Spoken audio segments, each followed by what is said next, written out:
Պարոն Կոնջորյան, բարև ձեզ։ Վերևում եք, չէ՞ արդեն։ Ես այսօր հավաքել եմ իմ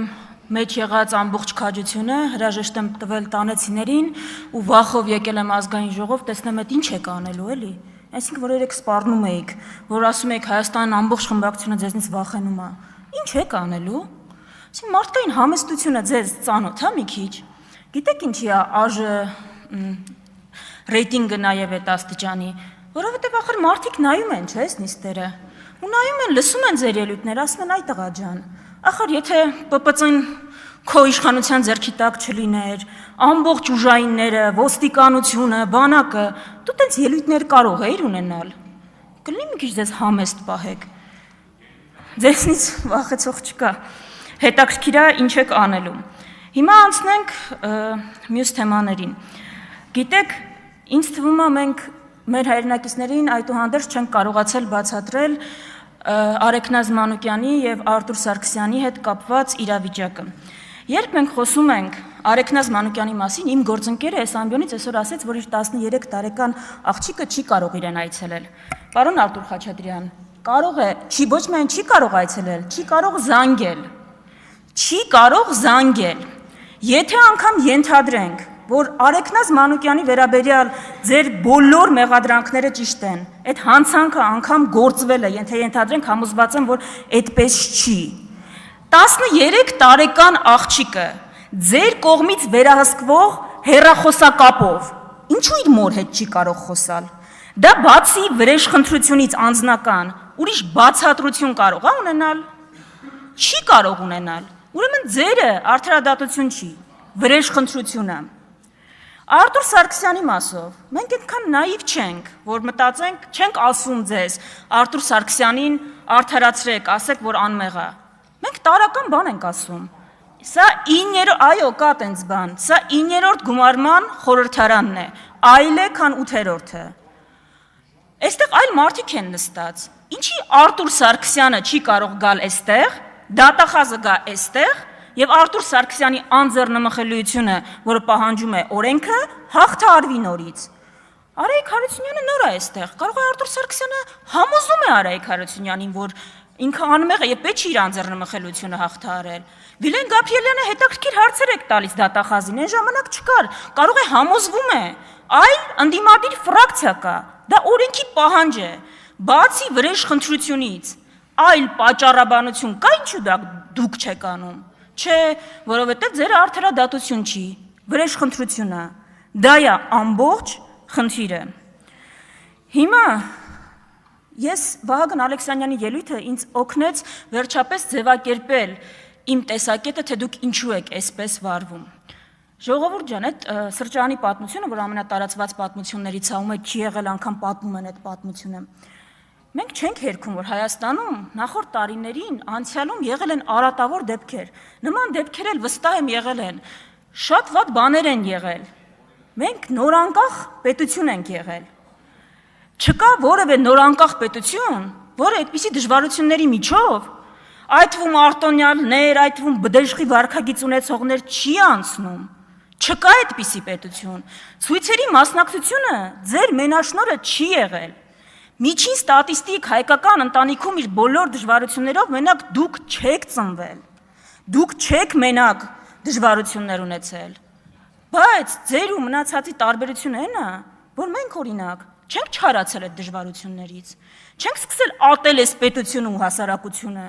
չենք սկսել վրեժ լուծել իրենցից մեր չունեցածի համար,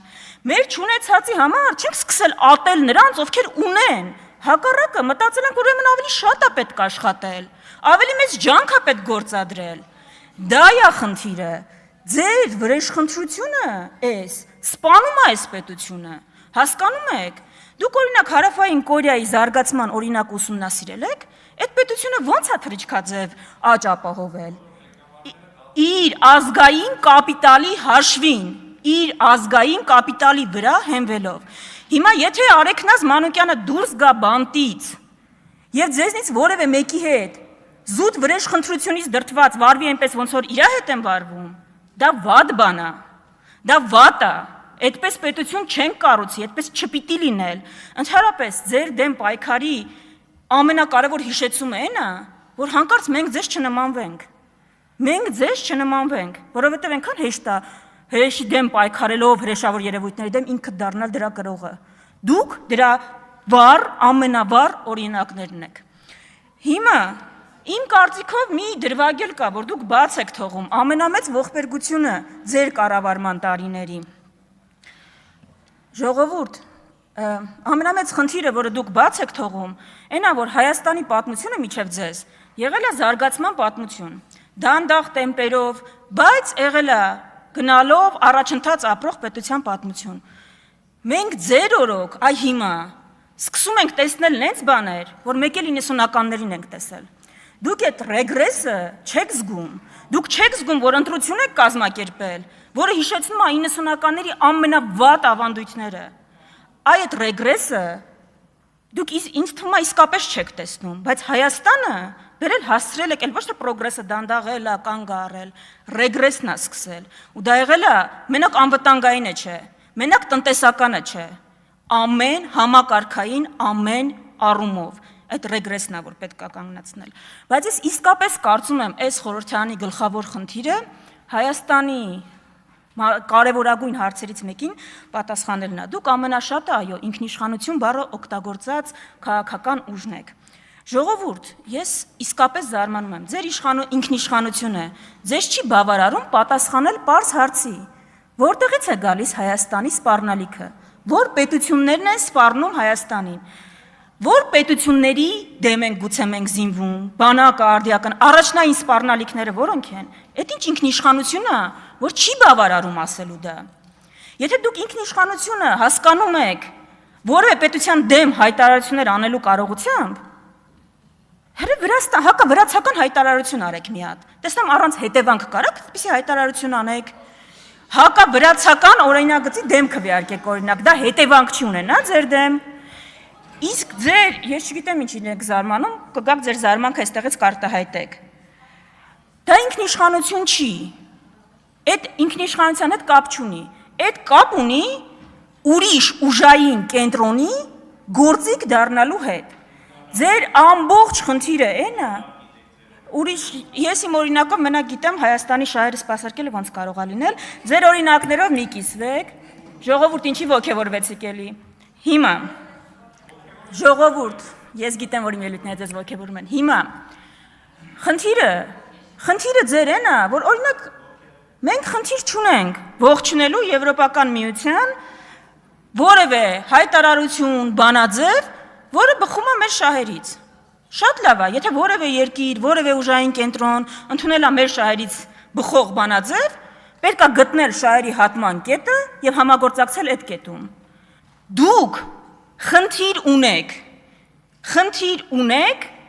մտածելու ձեր որոշ գործընկերներ ինչ կմտածեն, ու կապ չունի ձեր համար Հայաստանի շահը ինչ է թելադրում, կապ չունի, որ ձեր արած հայտարարությունների ու գործողությունների արդյունքում մեր տասնյակ հազարավոր քաղաքացիներ հիմա հետևանքներն են կրում, ասենք գիտեք ինչ եղավ ձեր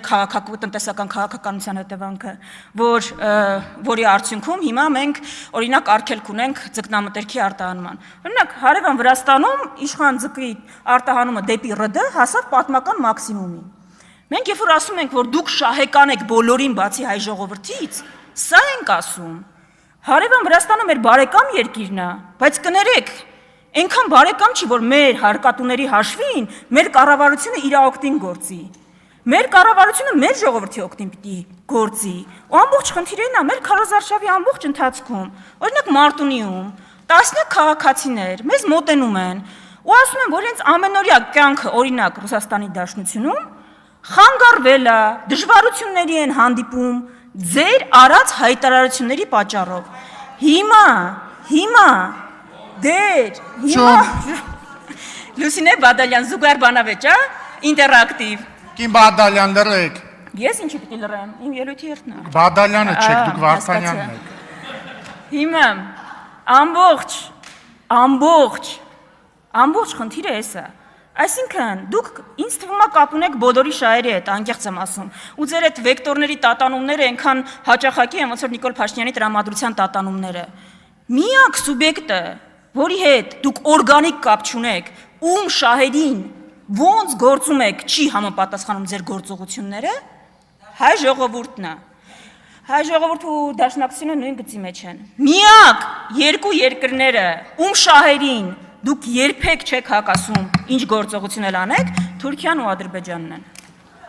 Որպես նիստը վարող ես արտահերտ ելույթ կունենամ։